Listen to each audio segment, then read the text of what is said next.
Welcome to the Breakthrough Broadcast, a podcast about innovative STEM solutions to real-world problems. From emerging technologies to practical research, Drew Reck explores how science, engineering, and bold thinking are shaping the future. Hi, I'm Drew, and today's episode is about quorum sensing inhibiting drugs and how their development is helping us fight against bacterial infections. We tend to think of bacteria as simple, tiny, and mindless organisms that we fight off with antibiotics. But in reality, bacteria are constantly talking. Not with voices, but with chemicals. And when enough of them are nearby, those chemical messages build into something powerful, a coordinated response. This communication system is called quorum sensing, and it's how bacteria know when to go from quiet and harmless to dangerous and aggressive. Here's the crazy part. Scientists have figured out how to eavesdrop on these microbial conversations, and we are currently seeing massive jumps in learning how to interrupt them as well. Traditional antibiotics try to kill bacteria outright. The only issue is that as we continue to use the same antibiotics over and over, bacteria develop resistance to these antibiotics, leading to a lack of effectiveness of these antibiotics.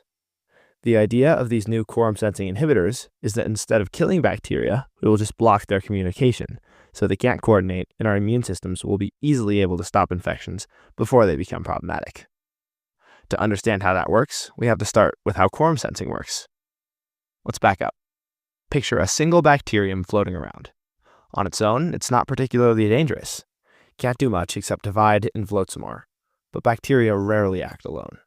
That is why they exist in huge communities, almost everywhere on the planet, from the ocean to your gut. Quorum sensing is the way these microbes sense how many fellow microbes they have, and then coordinate their behavior based on that number. On a regular basis, each individual bacterium releases a small signaling molecule called an autoinducer into the environment. As the population grows, more of these molecules build up in the space around them. Once the concentration reaches a certain threshold, this is what is called a quorum, and bacteria take it as a cue to change their behavior. But what is the actual change in their behavior? How do they react to being in a quorum? That depends on the species. Some begin producing toxins. Others build protective biofilms. Biofilms are one of bacteria's secret weapons. They're like slimy fortresses built on surfaces from your teeth to medical implants or even inside your lungs. Inside these fortresses, bacteria live in tightly packed communities, protected by a sticky matrix that they secrete themselves. This slimy shield makes it tough for antibiotics, or the immune system, to reach the bacteria inside. And because bacteria and biofilms are so close, they use quorum sensing to coordinate their defenses, like releasing toxins or continuing to strengthen the biofilm. That's why infections involving biofilms, like chronic wounds or lung infections, are so stubborn and hard to treat. It's not about killing bacteria anymore. It's about breaking down their fortress and stopping them from working together, and only then do our antibiotics even have a chance to kill them. This bacterial cooperation and the corresponding behavior change is what makes bacteria way more dangerous in groups than on their own. If that were all there were to bacterial communication, it would be fairly easy to stop. Unfortunately, different bacteria use different chemicals to communicate. This makes it much more difficult to stop widespread quorum sensing. Bacteria are often grouped into two types, gram-negative and gram-positive. The difference comes down to their outer structure. Gram-negative bacteria have a thinner cell wall, or the protective shell around themselves. To make up for the thinner wall, they have an additional outer membrane that makes them slippery and more resistant to certain antibiotics. Gram-positive bacteria have a thicker cell wall. This distinction also represents a difference in the signaling molecules they will use, which is vital when designing drugs that are trying to stop that signaling. Gram-negative bacteria use acylhomoserine lactones, or AHLs, as their autoinducers. These molecules can pass freely through the cell membrane and bind to internal receptors once enough build up. Gram-positive bacteria use short peptide-based signals. Their system is a little more complex, involving membrane receptors and signaling cascades that allow the chemical signals to pass through the thicker cell wall into the main body of the cell. Despite their different systems and different molecules, they're sharing the same critical message that there are now enough bacteria to actually infect their host. Now, think about that in the context of an infection. A few bacteria enter the body, they lay low, multiply, and quietly send out signals. No immune system alarms, no symptoms. Then, once there are enough of them, the switch flips. The entire bacterial population shifts from silent mode to attack mode, all at once. That's what makes quorum sensing such a powerful target for new drugs. If we can figure out how to block those chemical messages before the switch flips, we could stop bacteria before they even attack. And that's the foundation of quorum sensing inhibitors, or QSIs. Drugs that don't kill bacteria, but shut them up. Now that we know how quorum sensing works, here's the big question. Why not just keep using antibiotics? Well, we've tried, and we're running out of options. For decades, antibiotics were our go-to strategy. Find the bacteria, kill them off. It was simple and effective. But bacteria evolved quickly. Overuse and, frankly, misuse of antibiotics has led to a terrifying rise in resistance. In some hospitals today, we're already seeing superbugs that resist every drug we throw at them. That's where quorum sensing comes in. Instead of trying to kill the bacteria, we target their behaviors. QSIs don't wipe out bacteria completely. They don't need to. They simply stop the bacteria from coordinating. No coordination means no biofilms that protect the bacteria, no toxin release, meaning no infection, no synchronized attack, meaning no power behind their moves. And because QSIs don't apply the same lethal pressure that antibiotics do, there's a lower chance of resistance developing. Bacteria have been evolving for billions of years, way longer than humans have existed, and they're really good at it. Every time we use antibiotics, we create pressure. The weakest bacteria die, but the strongest, the ones with mutations that help them survive, stick around and multiply. Over time, these survivors pass on their resistance genes. And here's the scary part. Bacteria can even share those genes during an individual's life, even between species. It's like copying and pasting defensive strategies across an entire microbial network. The result is superbugs. These are strains of bacteria that resist multiple antibiotics, or even all of them. They're already causing real problems in hospitals, nursing homes, and ICUs around the world. Infections that used to be routine are now dangerous again because the bacteria are impervious to our antibiotics. Unfortunately, if we continue to use traditional antibiotics, not only might they not work, but they will continue to develop stronger and stronger superbugs that will be more and more resistant to the antibiotics that we currently use. The benefit of QSIs is that we are able to stop even the strongest superbugs. Since superbugs have only evolved to survive our antibiotics, QSIs are still effective because they don't rely on superbugs dying. Right now, scientists around the world are working on ways to intercept the signals bacteria use. Some do this by mimicking the actual signals. By doing so, they create fake autoinducers. Others go down a different route and break the signals down before they can be detected at all. These strategies aren't just theoretical, they're already being tested in real-life infections. In the lab, scientists have used these compounds to stop dangerous bacteria from producing toxins, from forming biofilms, and from sensing that they're in a group at all. The bacteria keep growing, but they're disorganized and harmless, at least for a while. In regard to the first solution, in synthetic biology labs, scientists are creating entirely new compounds that fulfill the first type of QSI. They are creating fake replica autoinducers that float around the environment and clog up the bacterial communication channels. These synthetic blockers are being customized to target specific types of bacteria, which means we can eventually have precision tools to treat specific infections without disrupting healthy microbes.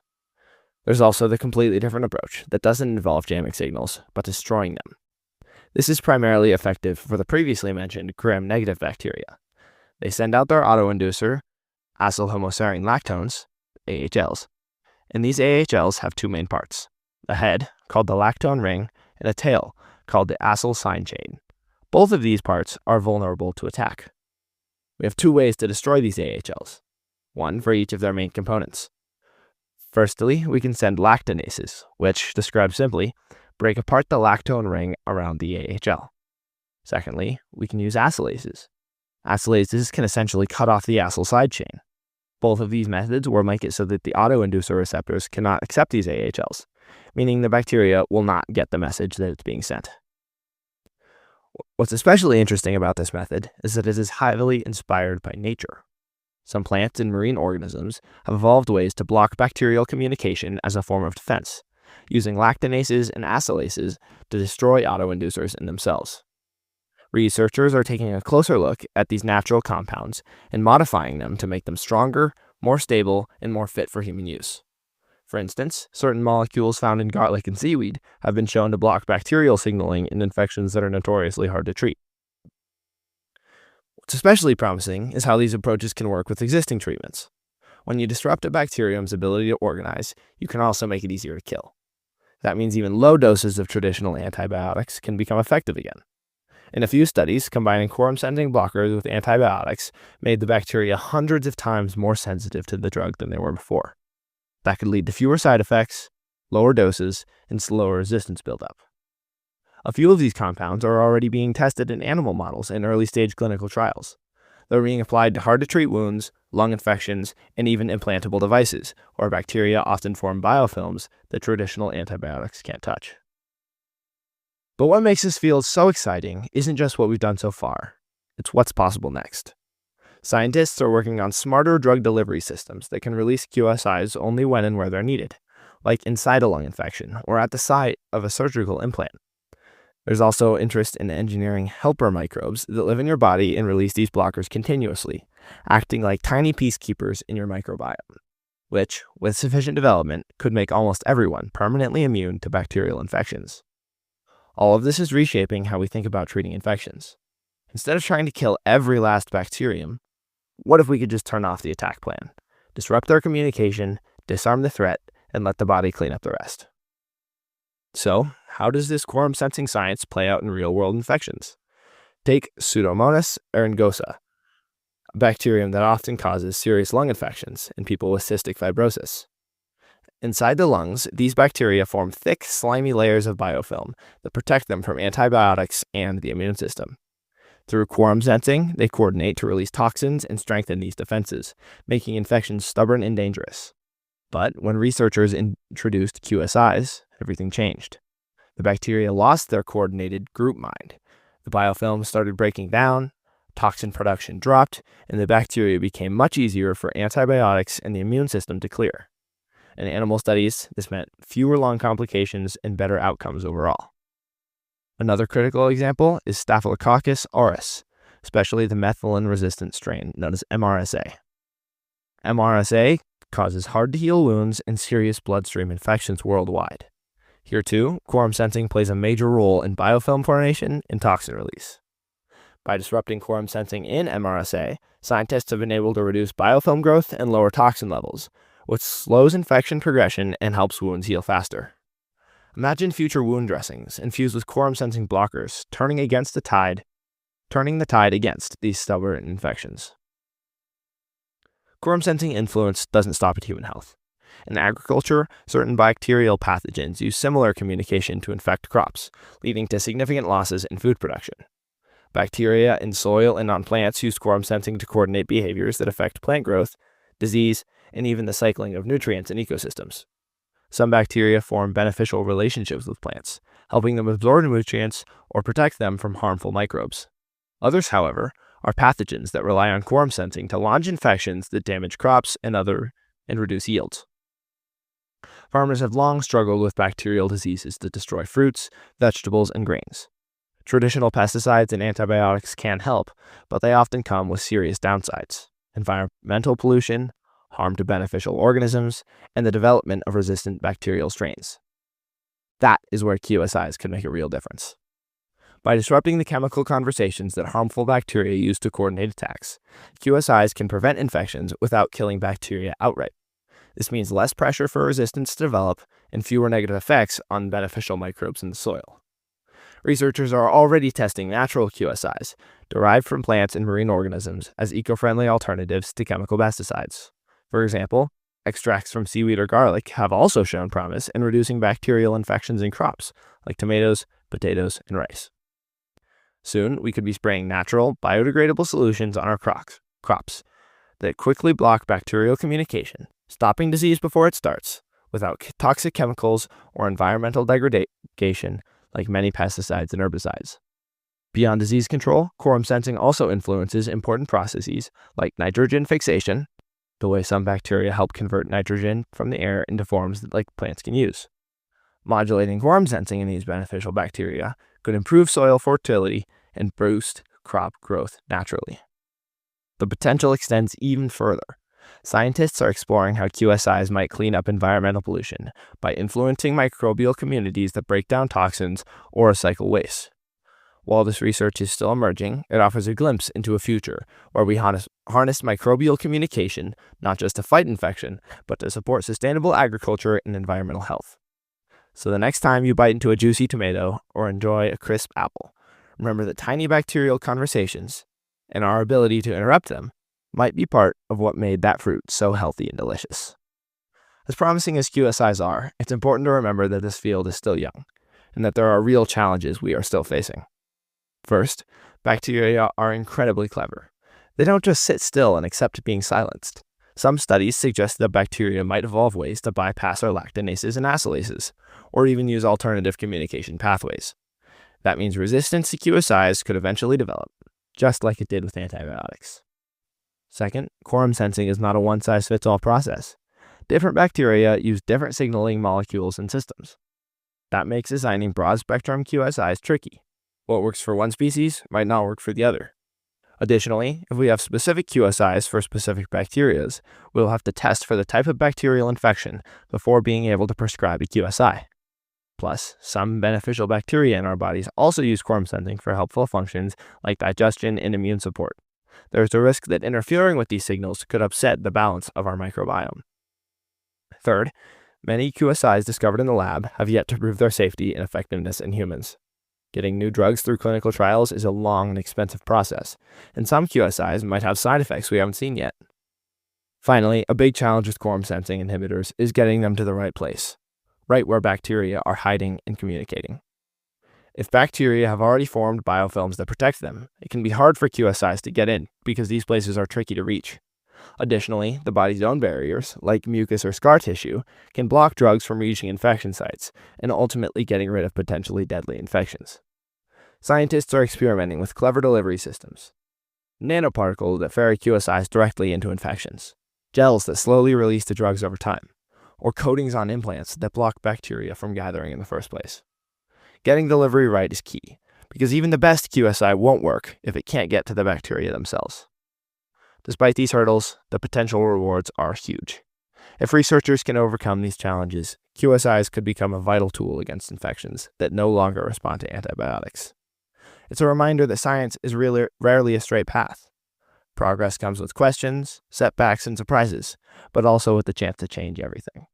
Looking forward, the future of quorum sensing inhibitors is full of promise. Scientists are exploring smarter ways to deliver these molecules directly to infection sites.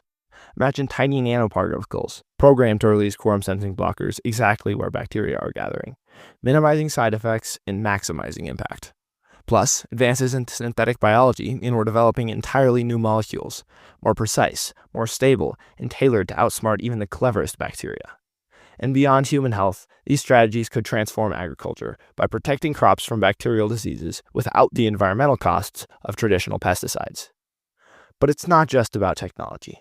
Changing how we think about infections, seeing bacteria as communities that talk and plan, could lead to more effective, sustainable treatments worldwide and future innovations that have the same potential to change the game that QSIs do.